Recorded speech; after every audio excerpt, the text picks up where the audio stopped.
কলা বেজমাৰী বক্তৃতা প্ৰদান দেশৰ জ্যেষ্ঠ সাংবাদিক তথা BBC নিউজৰ editorial lead Asia Pacific Sachin গগৈৰ বুধবাৰে শিৱসাগৰ ই-মিডিয়া সংস্থাৰ উদ্যোগত শিৱসাগৰ ছোৱালী কলেজৰ সহযোগত অনুষ্ঠিত এক সাংবাদিক কৰ্মশালাত সমল ব্যক্তি হিচাপে অংশগ্ৰহণ কৰি কৰ্মশালাৰ মূল বিষয়বস্তু বৃত্তি হিচাপে সাংবাদিকতা শীৰ্ষক বক্তৃতা প্ৰদান কৰে দেশৰ জ্যেষ্ঠ সাংবাদিকগৰাকীয়ে। শিৱসাগৰৰ বহু সাংবাদিক তথা ছাত্ৰ-ছাত্ৰীৰ উপস্থিতিত জ্যেষ্ঠ সাংবাদিক শচীন গগৈয়ে বিষয় সন্দৰ্ভত এক সাৰুৱা বক্তৃতা প্ৰদান কৰাৰ লগতে ছাত্ৰ-ছাত্ৰীসকলৰ বিভিন্ন প্ৰশ্নৰ উত্তৰ দিয়ে।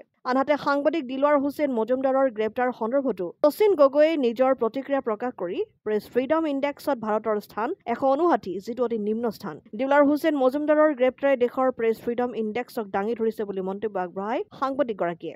এনে ঘটনাই আন্তঃৰাষ্ট্ৰীয় পৰ্যায়ত দেশৰ ভাৱমূৰ্তি বিনষ্ট কৰাৰ লগতে গণতন্ত্ৰৰ প্ৰতি এক অশনি সংকেত বুলিও মত পোষণ কৰে।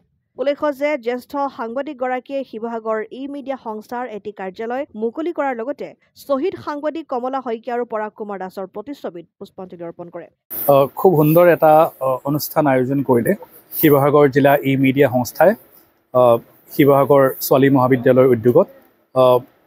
বৃত্তি হিচাপে সাংবাদিকতা আচলতে এক গুৰুত্বপূৰ্ণ বৃত্তি, গণতন্ত্ৰৰ চতুৰ্থ স্তম্ভ হিচাপে জনা যায় আৰু আজিৰ তাৰিখতো সাংবাদিকতা অত্যন্ত প্ৰাসংগিক, অত্যন্ত গুৰুত্বপূৰ্ণ বৃত্তি হিচাপে। কিন্তু তথাপি অসমৰ ক্ষেত্ৰত মই ক'বলৈ যাম, বহু পৰিমাণে এই বৃত্তিটোক প্ৰত্যাহ্বানৰ সন্মুখীন হৈছে। আৰু এটা কথা মই প্ৰায় কৈ থাকোঁ যে এণ্টাৰটেইনমেণ্ট, মনোৰঞ্জন আৰু সংবাদ বহু পৰিমাণে খিচিৰি হৈ পৰিছে অসমৰ ক্ষেত্ৰত।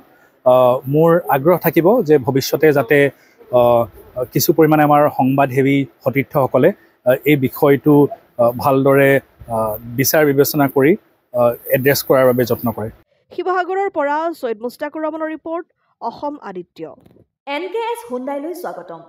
নৰ্থ ইষ্টৰ প্ৰথম GDSI 2.0 ফিচাৰ্ছ ডিলাৰ হৈছে NKS হুণ্ডাই। অত্যাধুনিক সা সুবিধাৰে তৈয়াৰী মষ্ট আপডেটেড হুণ্ডাই ডিলাৰ এতিয়া ডিব্ৰুগড়ত। আমাৰ NKS হুণ্ডাই ডিলাৰত open sales consulted room, customer ৰুমৰ লগতে পুৰণি গাড়ীৰ এক্সচেঞ্জ ফেচিলিটিও ৰখা হৈছে। ইয়াত চেলছৰ লগতে ছাৰ্ভিচ ছেক্টৰৰ সুন্দৰ সুবিধা আছে। প্ৰয়োজনীয় সকলো এডভান্স টুলছ, হুইল বেলেন্সিং, এলাইনমেণ্টৰ অত্যাধুনিক machine, post hydraulic lift, fully train men পাৱাৰৰ লগতে nitrogen gas filling facility, fully automatic car washer ফেচিলিটিও আছে। লগতে NKS হুণ্ডাই ডিলাৰে কাষ্টমাৰসকলৰ সুবিধাৰ্থে মোবাইল ছাৰ্ভিচ ভেনৰো ব্যৱস্থা ৰাখিছে, য'ত হাইড্ৰলিক লিফ্ট, ৱাছিং facility, wheel balancing, tyre pressure check কৰাৰ লগতে বহুখিনি সুবিধাই উপলব্ধ আছে। NKS হুণ্ডাইলৈ আহক আৰু সুবিধাসমূহ গ্ৰহণ কৰক।